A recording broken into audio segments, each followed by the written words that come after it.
Hi everybody, welcome back to the channel. Now this is a lump of oak. It's a funny old shape, but I think it has the potential to be something nice. Exactly what yet, I'm not sure, but I'm sure we can figure out as we're going along.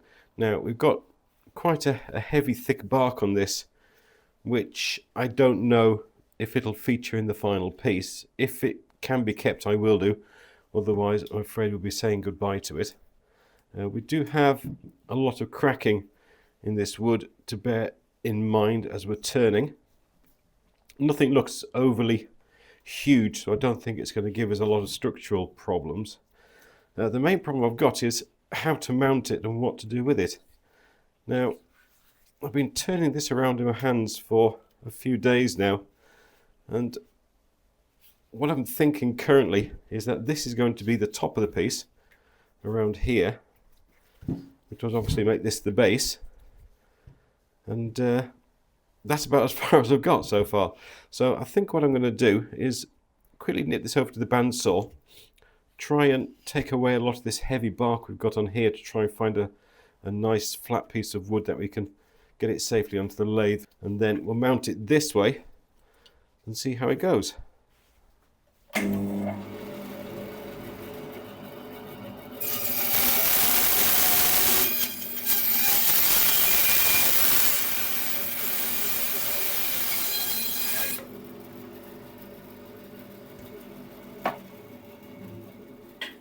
Okay, there we go.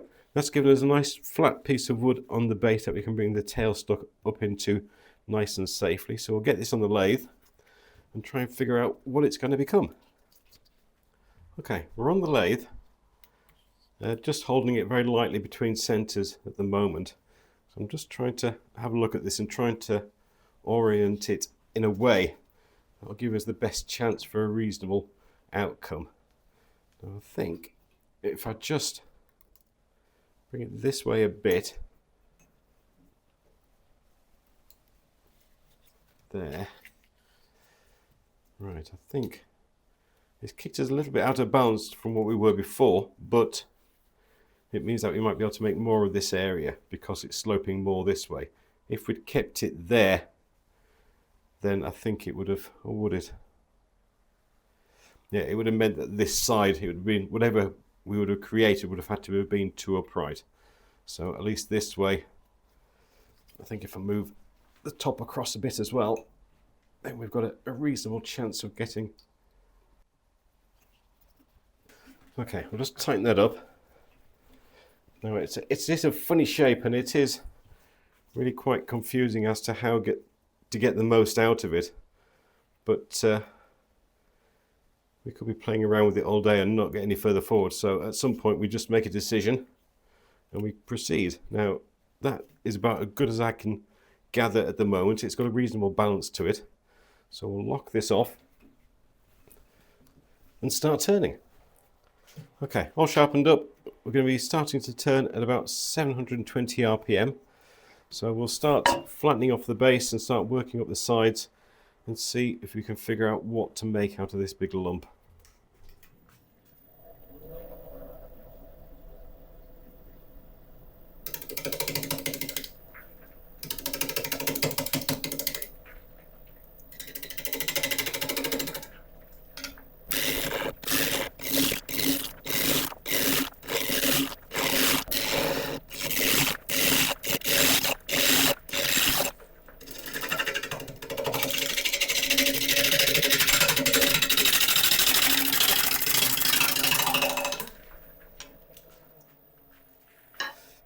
Okay, right, interesting start. Some very deep bark on this side, which we're going to have to contend with as we continue.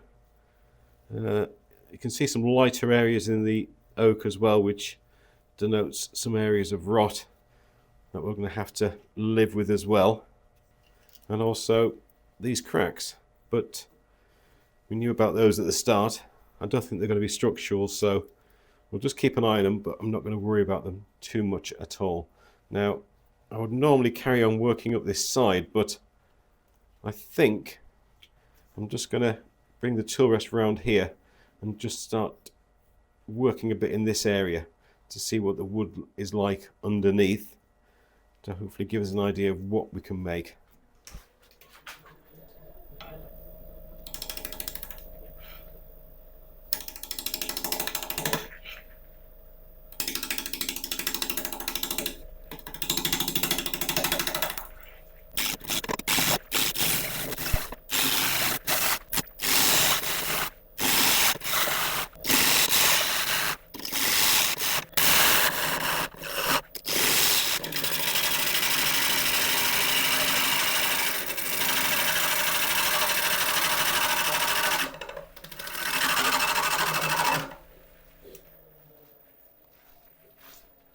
Okay, that was fun.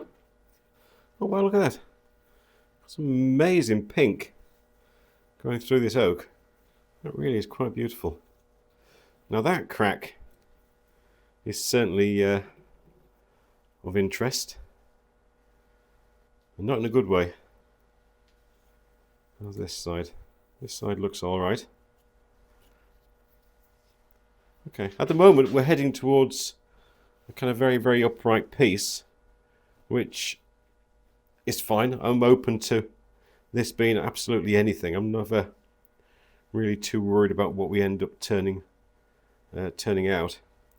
Now we do have a slight concern about how deep this bark goes in. I wonder if I can lift it a little bit,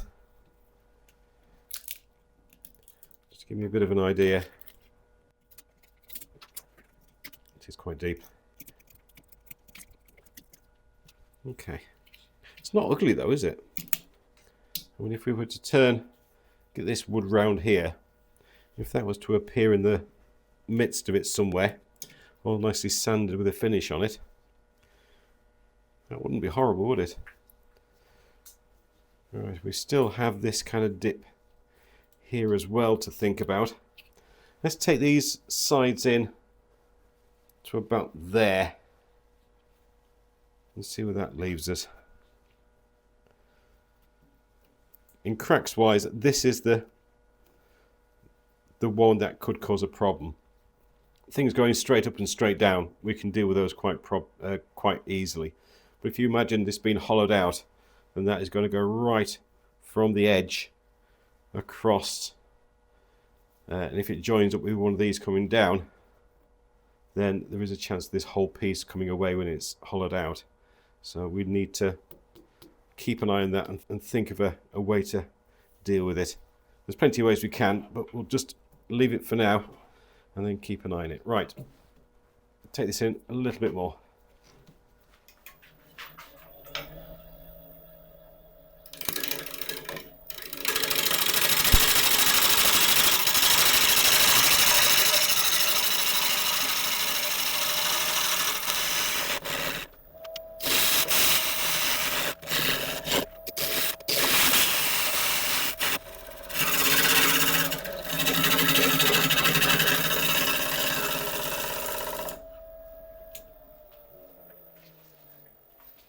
That was so much fun. Oh wow. Okay, this is looking really nice. As I was turning down that side, I was just starting to build up some wood for a tenon or whatever we go with. So that's okay. Right, this is diminishing. We've got it all the way around here. So it's just that bit left, which I'm sure we can turn enough of a foot or a tenon in there to hold it when we turn round. This bit is getting higher up here, which is good. That's a beautiful piece of wood around there. Yeah, we've got some splits and things, but that's nice. It's just this little thing. Right, I'm going to carry on turning this. I might just, what shall I do? Let's just quickly experiment with turning this top bit in a bit, so it's more of a, how much room? We could make this into a vase almost. That would hopefully deal with this problem. If I just, for argument's sake, about there, start to turn it in to a perceived neck at the top. Let's see how that works. Let's see if that looks any good.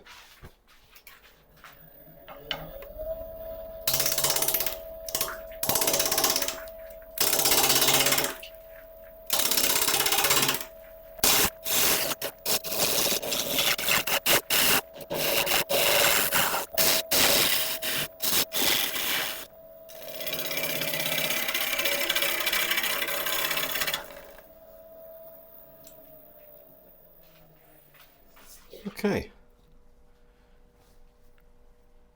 Now, this isn't really anything like I've turned before. In other words, I don't know quite what I'm doing, but I'm starting to like it. I think it would be easier if we were doing it in the other orientation, so if we kind of flip it over a little bit. So I think what I'm going to do now is get rid of this flat bit, start turning away this to give us a nice tenon and foot at the bottom, and then we can turn it round and do some proper work on the top.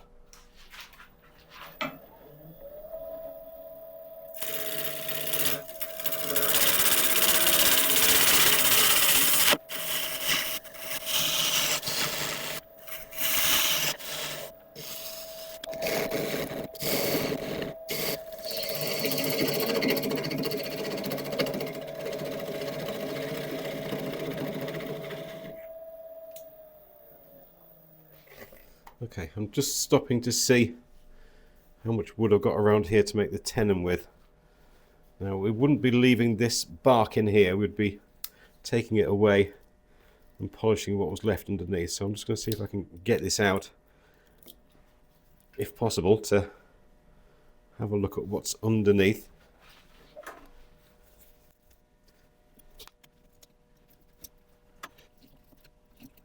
There we go. Oh, blimey. That's quite a big hole, isn't it?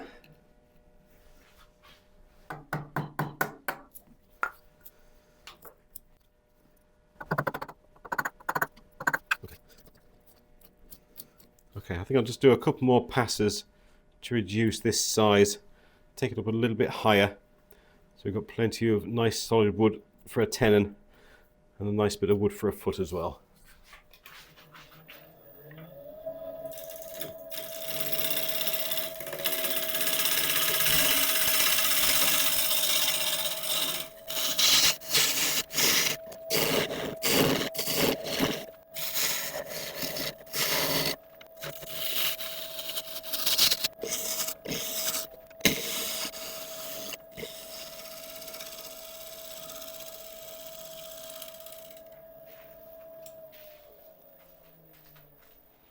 Okay, they weren't finishing cuts by any stretch of the imagination. That was just me trying to figure out a shape for the side of this piece. Still got a flat bit there to take into consideration. Obviously, we've still got this horrendous crack going across there. So this kind of edge we've got here is going to be a little bit lower, about there, I think. Right, I've got a nice little tenon. We're only missing a little bit on this side, so that's enough for us to hold it safely when we turn it around. So we'll do that and come back in a second. Okay, we've turned around. I've just sharpened up my 1/2 inch bowl gouge again. And I think the first thing I need to do is try and turn away at least this big area of crack going across here. So we need to deal with that flat spot as well. So from about here, just putting a bit of a shape on leading up to the top. Now, I'm not used to vases if that is what this is going to be in this kind of shape, so I'm going to have to feel it out as I go, because I don't know exactly how it should look, but I'm sure something will come to me. It generally does. If it doesn't, well, then we're all in trouble. We're turning now at about 1,000 RPM, and we'll see what happens.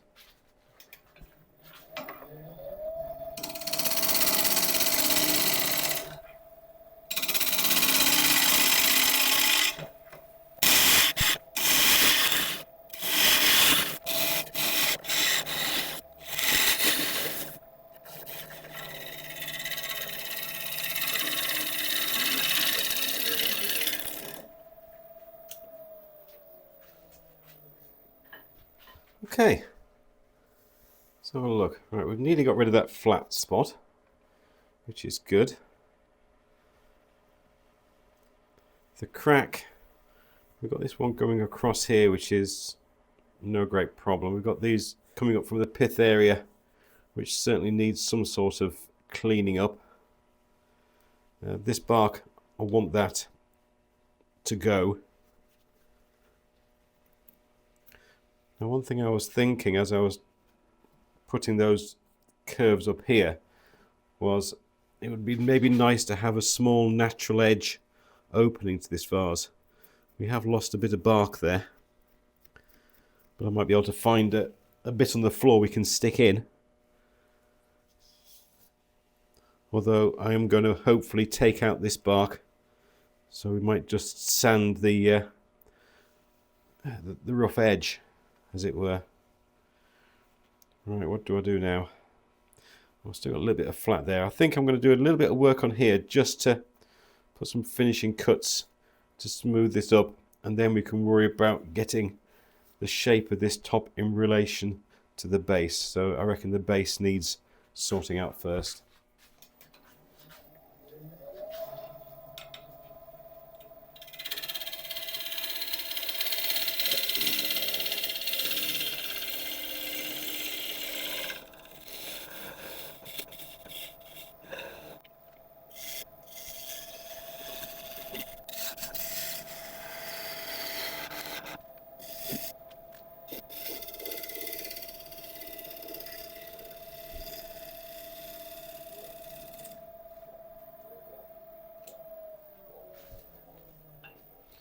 Okay, I'm pretty happy with that. We've got some absolutely amazing burl figure appearing around there and there, which I wasn't really expecting when we started this piece, but I'm so glad it's there. Right, so that's out the way. So let's start worrying about the top. Now the key with this top is to get it to fit the shape of the base. And at the moment, I think it's a little bit high.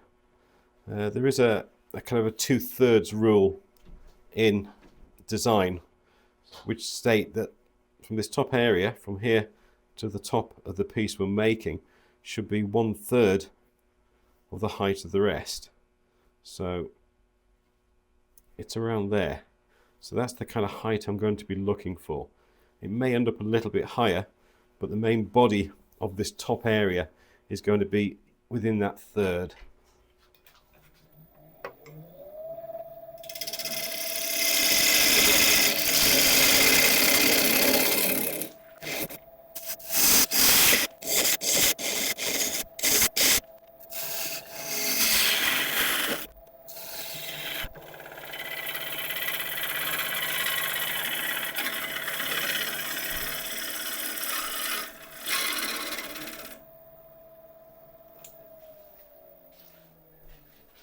Okay. Do you know what? I actually don't mind that. Now, I would say, generally speaking, it needs to be a little bit lower. But I don't want, if I can leave this little bit of an opening with like a natural edge there, I'm going to take the bark off. I am going to do that. But if I can leave a little bit of an opening there, then I think it'll look nice. Now these cracks we've got, I think I am going to fill them with our black filler that we've used a few times recently. It's not going to detract from the piece at all, I promise you. If you're starting to wrinkle your nose about the thought now, don't worry. It really looks quite nice. And I think I'm just going to try going a little shallower on this initial curve and then up to the top. Actually, no, I'm not. There's no reason to do it. Right, what should we do now then? Okay, I think the next step now is to hollow this out a little bit. Let's get the tailstock out of the way, clear off some of this bark, see what it's like underneath, see if it's going to look nice enough for us to finish off, and then we'll hollow out. So now I've taken it away, I know it looks quite broken, like that bit. But let's just hollow out first and then figure out what we've got left. Because it might, if I leave this raggedy bit on the top and then some of this raggedness here, but just sand it and finish it, the overall effect may be quite nice. Right, I'll just get the Forstner bits out. Okay, I've got a Forstner bit which is just a little bit over an inch. It's about an inch and a quarter. And I'm just going to take this in nice and slowly. I would normally kind of clear an area around the top for it to go in, but I don't want to lose any of that bark quite yet, so we're just going to take this very slowly.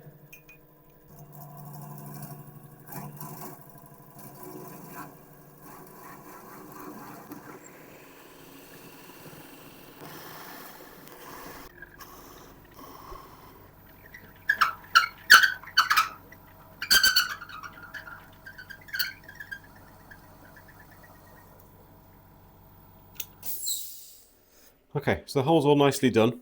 We did lose a bit of this bark, but I'm just going to leave what's there and then do some creative sanding towards the end. Now I do have a little bit of tear out around here with those final cuts, so I just need to refine that a little bit, and then we're almost ready for sanding and filling of cracks.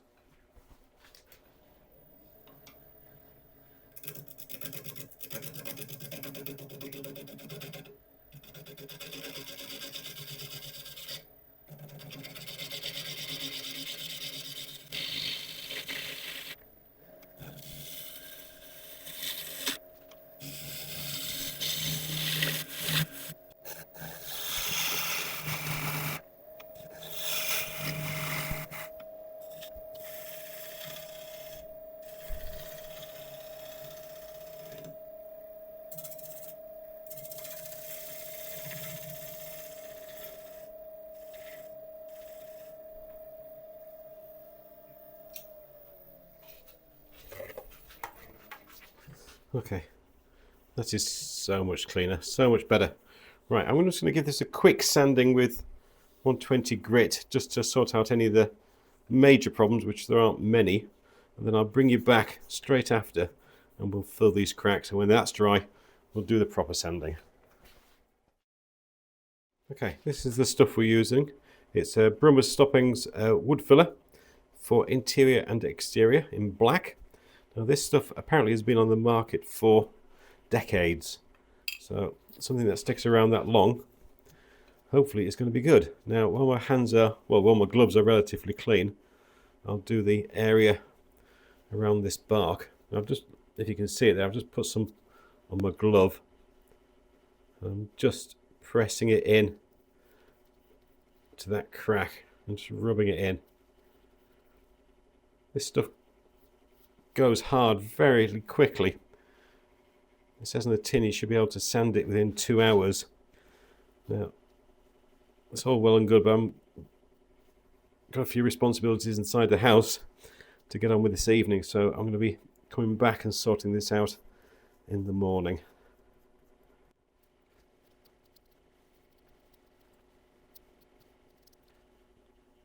If you fancy trying this stuff, I'll leave a link in the description so you can give it a go.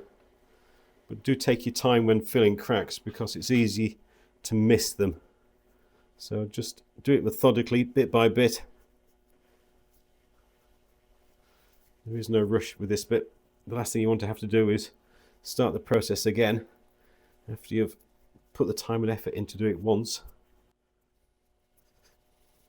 A tin like this will last a very long time. I think it will probably go hard in the tin before you actually run out of it.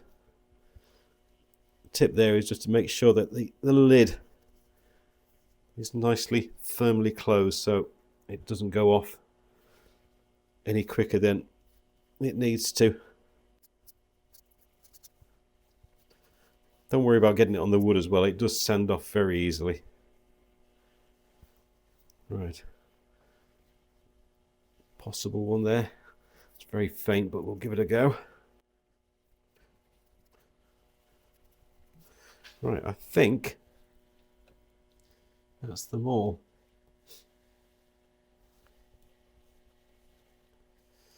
Okay, right, we'll let this dry. As I said, it normally takes about 2 hours, but I'm going to leave it overnight. So I'll see you in the morning and we shall sand this back. Okay, so the next morning, this is all nicely dry, as you would expect. So we'll get it sanded back and see how it looks. Now, I'm not sure exactly how I'm going to sand this quite yet, but I'll try and keep it as sympathetic as possible.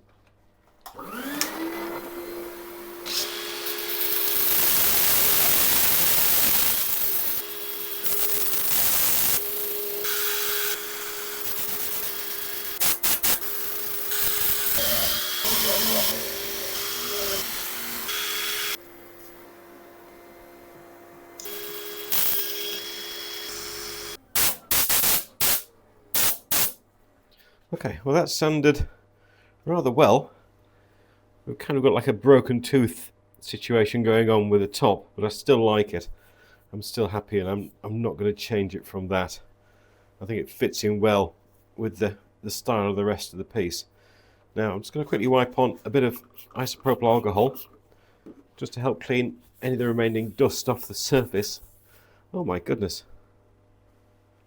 Wow. I knew there's some burl pattern in here at the back, but blimey, that is really phenomenal. Just hope the cameras can pick it up and do it justice. Right, let's do the top.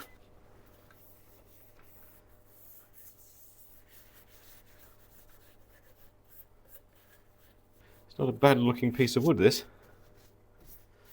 So I'll let this dry, let it come back with a shellac sealer, and when I've done that I just want to do a little bit more sanding on the top of the bark areas here, because it's not hard enough to be able to get a nice finish on it. So hopefully with a bit of shellac, a coat or two, we'll firm up these areas, and I can just sand back those areas a little bit more. Okay, so plenty of time to dry, so we're going to go on with a blonde shellac sealer. And we're going to be spending a lot of the time making sure that these bark areas are completely saturated, so hopefully I can get a decent finish on them. I'm going to be applying 2 or 3 coats on those areas just to try and give us the best chance we've got. Of course we need to get it into the neck as well. Oh, it's just big enough. A lot of people will be wondering why I didn't go for a complete hollow form and hollow this out. Well, I could have done it. Wouldn't have been easy, but I could have done it. But then you have to think, you know, for what reason would you go for a complete hollow form? As it stands, with a nice little opening for the neck, I'm going to be 3D printing a sleeve for it, so we can get fresh cut flowers in there. And if you didn't want to put fresh cut flowers, then that neck width opening is going to be able to take as many flowers as it would as if I'd hollowed it all the way out. So yes, I could have hollowed it completely, but I didn't have a very good reason to do it.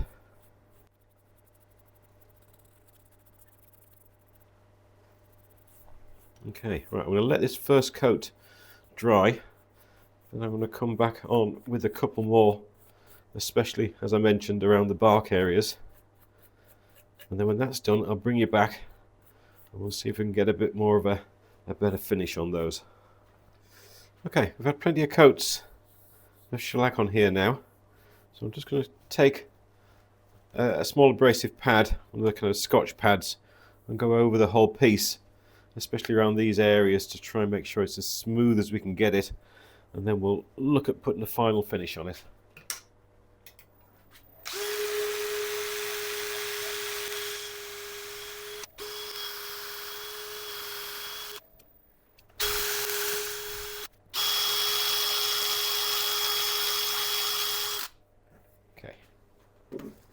Okay, that's about as good as I think we can get it. I'm going to go on with Howard feed and wax, a good healthy amount, which will really help to keep the surface safe, keep the wood well treated, and it's going to give us a beautiful luster as well. The way this stuff works is that we apply a good coat to the surface, allow it to sit for about 20 minutes and then come and buff it off.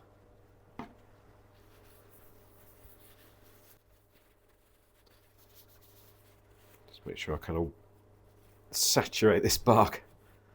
I'll dab it out and dry it later, but I just want to make sure it's as covered as I can get it.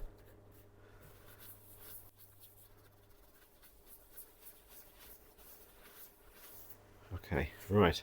I'll let this sit for 20 minutes. Then I'll give it a quick buff off, remove the tenon, tidy up the old place, and then I shall bring you back and we'll take a look at what we've done. Well, there we go.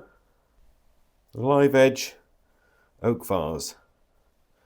And this has been an enormous amount of fun trying to find out where the piece was inside of that odd shaped piece that we started off with. Some amazing grain on here. These little burl areas bathed in pink really are quite fascinating. And then you've got the dark brown oak on the side. I always used to think that brown oak was a separate species of oak, but it's not. It's like a fungal attack on the wood which turns it that brown colour, and that's what I think is going on there. I also mentioned when I was talking about hollowing out, I've printed out a sleeve for this so it can be used with fresh flowers as well. The only regret, and I don't generally believe in regrets, but the only thing I wish is that I'd left that bark on that side there so it matched in with the top, the side as well. I did put some texture in there with a chisel while I was sanding, and it looks fine. I do like it, but I think it would have been slightly nicer if I'd left the bark on there as well. But at the time, it seemed like a good idea. And as I mentioned, I don't believe in regrets. They're kind of pointless. Now, the black filler that we put into the cracks has done an amazing job again. I told you that it was not going to look out of place. It does suit the piece enormously, and I will continue to use it because it does such a wonderful job.